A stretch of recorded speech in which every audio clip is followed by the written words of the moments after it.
Ah, le Cameroun qui vient de faire un match nul. Un match nul, ça fait pas trop son affaire. Donc, en global, c'est un peu une petite déception du Cameroun, vu que le Cameroun menait 1-0. Donc, d'abord, on va parler un peu du match en global. Dans l'entame du match, la Serbie était trop supérieure au Cameroun. En tout cas, à la première mi-temps. La Serbie, même quand la Serbie avait joué contre le Brésil, j'avais dit, ah, cette équipe serbe là, vraiment, elle me fait peur parce qu'elle a tenu en échec le Brésil à la mi-temps. C'est en deuxième mi-temps, il y a eu quelques relâchements. Sinon, la Serbie a montré de beaux jeux face au Brésil. Et contre cette équipe camerounaise là, la Serbie a posé le jeu.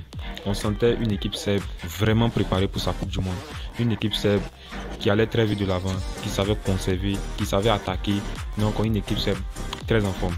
Mais malheureusement, et heureusement pour nous, sur le corner, voilà, c'est-à-dire il y a un manque de concentration, le joueur reste seul, il marque. Donc c'était 1-0 pour le Cameroun. Voilà, parce que le Cameroun n'avait pas trop d'occasions, peut-être 2-3 occasions. La Serbie avait plus d'occasions. Donc 1-0, donc il fallait que le Cameroun défende bien. Et c'est ça le problème aussi des équipes africaines. C'est-à-dire ils ne savent pas conserver le but. À part le Maroc, que j'ai vraiment vu que le Maroc, parce que j'ai suivi les deux matchs. Le Maroc, c'est une équipe qui sait défendre bloc bas. Et même leur entraîneur a parlé de ça. C'est une équipe, ça sera difficile de venir leur bouger. Et dans cette compétition, on a besoin de ça. Parce que tu seras face à des équipes très supérieures à toi, comme aujourd'hui, la Serbie supérieure au Cameroun en quelque sorte. Et il va falloir défendre très bien en bloc tout le monde. Donc le Cameroun, c'était un peu ça. Il n'y avait pas, j'allais dire la défense n'était pas trop ça. Donc le Cameroun, je pense qu'ils ont pris 2 buts en 2 minutes ou bien c'est en 1 minute. 44e et 45e. Donc c'est en pratiquement 1 minute même. Donc c'était pas beau à voir. Comment tu peux mener 1-0 en Coupe du Monde, tu fais des erreurs qui ne sont pas bonnes. Comme l'erreur sur, il y a Zombo Guissa, la balle vient sur lui. Voilà, il n'a pas l'information de savoir qui est dans son dos. Donc ça d'abord c'est une première erreur. Un milieu de terrain, c'est-à-dire avant que la balle n'arrive, tu sais qui est dans ton dos en quelque sorte. Ça au fait c'est des qualités que le milieu de terrain doit avoir. Donc dans les grandes compétitions ça ne pardonne pas, donc il ne sait pas. Donc il essaie d'amortir la balle. Et ensuite, malgré que la moitié n'avait pas encore perdu, donc il y avait maintenant 2 joueurs derrière son dos. Et aussi il y a ses partenaires qui lui disent rien, qui ne communiquent pas lui pour lui dire tu as 2 joueurs derrière toi, dégage ou bien fais-nous une remise et puis on va dégager. Et le gars il essaie, voilà, de jouer la balle et il perd et en même temps il est puni, en même temps sur le coup. Voilà, ça c'est des erreurs, voilà, qui ne pardonnent pas, tu es puni en même temps. Donc d'abord c'est vrai qu'il y a l'erreur individuelle de Zambo Guissa, mais aussi il y a l'erreur aussi de ses coéquipiers qui n'ont pas communiqué avec lui. Et dans une équipe c'est la communication. Est-ce qu'il est là, est-ce qu'il n'est pas là? Même quand on joue au Maracana ici, quand un joueur arrive dans ton dos, tout le monde crie dos. C'est-à-dire il y a un joueur qui vient. Parce qu'on pense que tu ne l'as pas vu. Et même si tu l'as vu, on te dit quand même. Voilà, donc c'est un peu la communication. Donc j'allais dire que c'est l'équipe même qui est un peu fautive en quelque sorte. Donc après ça, il y a eu la deuxième période. La deuxième période, le Cameroun n'attaquait plus. Le Cameroun était, moi ça commençait à m'énerver. Pour moi c'était comme s'ils avaient perdu le match. Et c'est à ce moment-là que l'entraîneur devait faire des changements. Parce qu'il voyait que son équipe, il était nonchalant sur le terrain. Il n'arrivait plus à faire quelque chose encore. Donc ce qui a suivi, c'est qu'il y a eu un 3e but. Donc le Cameroun était mené 3-1. Et enfin maintenant, l'entraîneur Rigobertson qui a fait des changements, il a mis Vincent Aboubakar parce que au match contre la Suisse, j'avais dit l'erreur de l'entraîneur, ou bien ce que je n'ai pas trop aimé en Grive, c'est qu'il a fait sortir Choupo-Moting. Pour moi, c'était de jouer avec 2 attaquants. Voilà, c'est pas impossible.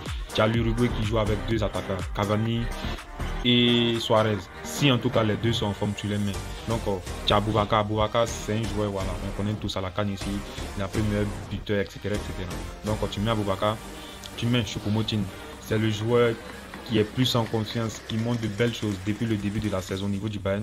Donc tu le mets encore sur le terrain. Ça te donne 2 très grands attaquants offensifs qui peuvent faire mal. Et lorsqu'il a fait entrer Vincent Aboubakar, c'est-à-dire en quelques minutes, Aboubakar a marqué. Voilà, son but est magnifique. Voilà, on pensait qu'il y avait au jeu, mais là-bas, avec leur technologie, a dit qu'il y avait au jeu. Voilà, donc le deuxième but encore, c'est lui qui fait la passe à Choupo-Moting. C'est-à-dire le Cameroun a marqué 2 buts en 3 minutes. Voilà, comme la Serbie avait marqué 2 buts vite aussi, 2 buts en 1 minute ou bien en 2 minutes. Voilà, donc l'entrée de Vincent Aboubakar a beaucoup changé. Et l'entrée aussi de Bassogog, c'était des changements qu'il fallait. Et après ça, on a vu une équipe de Cameroun motivée. Mais malheureusement, ils ne sont pas allés chercher la victoire. J'espère que contre le Brésil, c'est pas impossible, puisque la qualification est toujours possible. Mais c'est pas impossible. Il y a le Brésil qui joue contre la Suisse. Il y a Neymar qui est blessé. Je ne pense pas qu'il va jouer. Donc, en fonction de ce résultat, le Cameroun va savoir si... Parce que le match contre le Brésil, le Cameroun est obligé de gagner. Voilà, le Cameroun est obligé de gagner contre le Brésil. Donc, c'est pas une mince affaire, mais c'est possible. Donc, je voudrais que face au Brésil, le Cameroun vienne jouer comme si c'était la finale. Que l'entraîneur me mette Vincent Aboubakar avec Choupo-Moting ensemble. Ils vont essayer d'apporter. Parce que Vincent Aboubakar, il a apporté. Choupo-Moting aussi, il a apporté. Donc, ce sont deux joueurs qu'il ne faut pas priver. Il ne faut pas dire l'un va jouer à la place de l'autre. On peut les mettre tous les deux ensemble. Voilà. Il y a plusieurs équipes qui le font. On peut mettre deux grands attaquants ensemble, comme Cavani et puis comme il s'appelle Suarez. Ça a été toujours comme ça dans les compétitions. Tu as toujours Suarez, Cavani ensemble. C'est possible. Donc tu me mets Vincent Aboubakar, tu me mets Choupo-Moting. Ils vont combiner. Puis aussi, j'ai aimé beaucoup, comme je l'avais dit, l'entrée de Bassogao. Voilà, c'est des joueurs qui ont envie. C'est des joueurs qui ont envie. Donc un Cameroun qui doit aller chercher la victoire contre le Brésil. C'est pas impossible. Voilà, c'est possible. Comme le Camerounais le disent, impossible, c'est pas Camerounais. Donc ils peuvent aller gagner le Brésil. C'est possible. Ça serait un travail très compliqué. Parce que aussi, il faut aller avec la rage d'un lion. Il faut être sur le terrain lion. Le lion, c'est pas... Il faut être un lion sur le terrain. Parce qu'aujourd'hui, je n'ai pas senti le lion rugir trop. J'ai vu une équipe de Cameroun très désorganisée, très nonchalante. Donc, ces changements-là, pour moi, c'est ce qui fait que le Cameroun est encore en vie. Voilà. Sinon, si le Cameroun perdait ce match, ça serait très compliqué. Très, très compliqué.